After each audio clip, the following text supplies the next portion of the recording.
Hello friends, I am Aditi. Welcome to my channel Library Mouse. Today I am going to read a book, How to Develop Self-Confidence and Influence People by Public Speaking by Dale Carnegie. This book contains 12 chapters, so let's continue with chapter 7. Even before we speak, we are condemned or approved. A number of years ago, I was writing for the American magazine The Life Story of a certain New York banker. I asked one of his friends to explain the reason for his success. No small amount of it, he said, was due to the men's winning smile.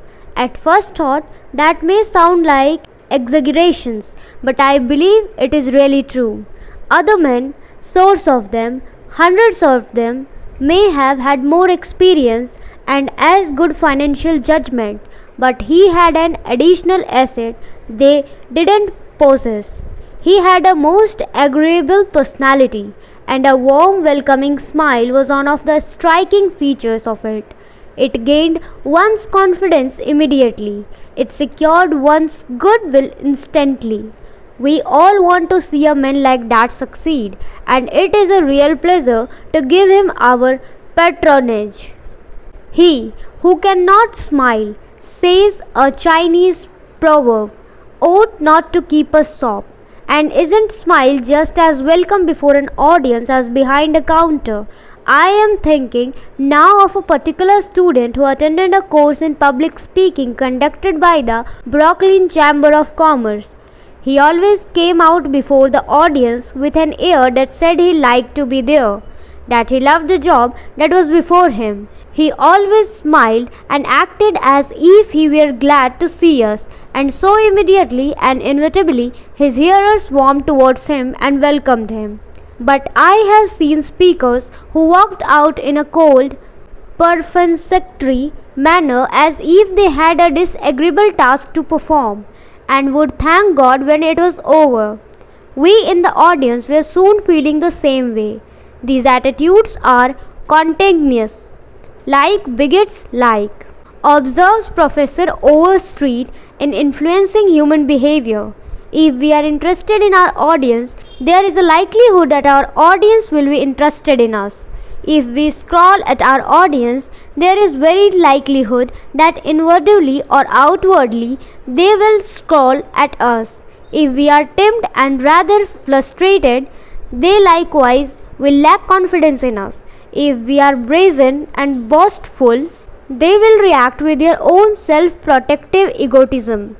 Even before we speak, very often we have condemned or approved. There is every reason, therefore, that we should make certain that our attitude is such as to elect warm response. Crowd your audience together. As a public lecturer, I have frequently spoken to a small audience scattered through a large hall in the afternoon, and to a large audience packed into the small hall at night. The evening audience was laughed heartily at the same thing that brought only a smile to the faces of the afternoon group. The evening crowd was applauded generously at the very places where the afternoon gatherings was utterly unresponsive. Why? For one thing, the elderly women and the children that are likely to come in the afternoon cannot be expected to be as demonstrative as the more vigorous and discriminating evening crowd. But that is only a practical explanation. The fact is that no audience will be easily moved when it is scattered. Nothing so dampens enthusiasm as wide, open spaces and empty chairs between the listeners. Henry Ward Beecher said in his Yale lectures on preaching, "People often say, do you not think it is much more inspiring to speak to a large audience than a small one?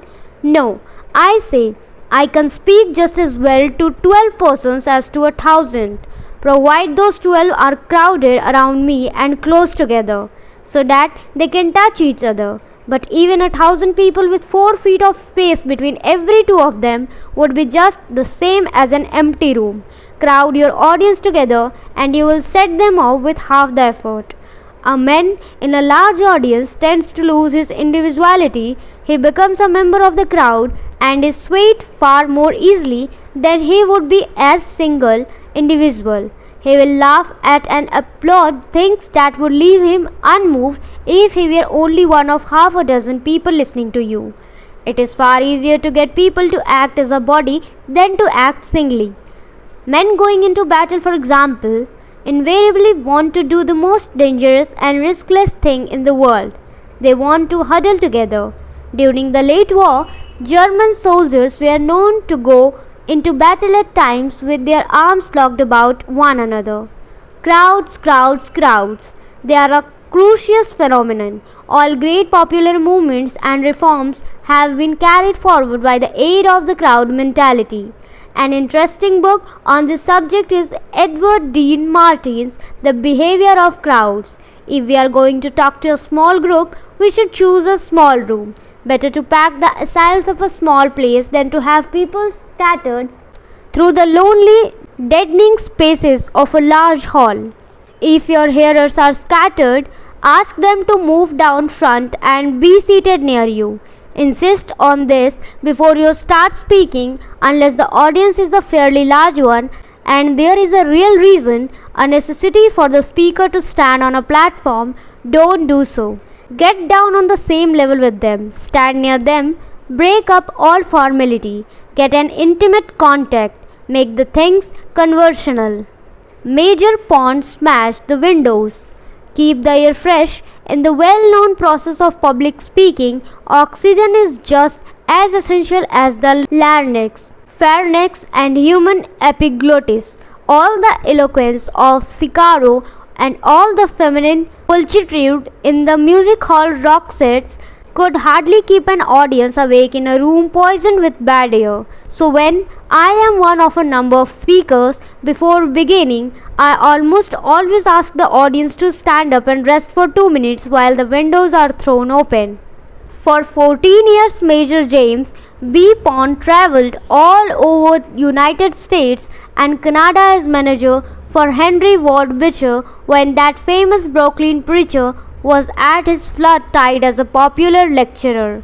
Before the audience assembled, Pond always visited the hall or church or theatre where Beecher was to appear, and rigorously inspected the lighting, seating, temperature and ventilations. Pond had been a blustering, roaring old army officer. He loved to exercise authority, so if the place was too warm or the air was dead and he could not get the windows open, he hurled books through them, smashing and shattering the glass. He believed with supergen that the next best thing to the grace of the God for a preacher is oxygen. Let there be light on your face.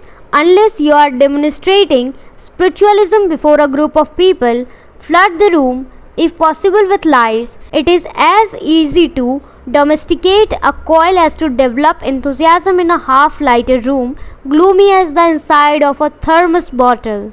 Read David Belasco's article on stage production and you will discover that the average speaker does not have the foggiest shadow of the ghost of an idea of the tremendous importance of proper lighting. Let the light strike your face. People want to see you. The subtle changes that ought to play across your features are a part, and a very real part, of the process of a self-expression.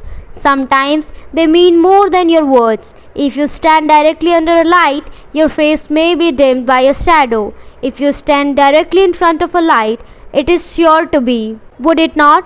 Then, we the part of wisdom to select, before your eyes to speak, the spot that will give you the most advantageous illumination. No trumpery on the platform.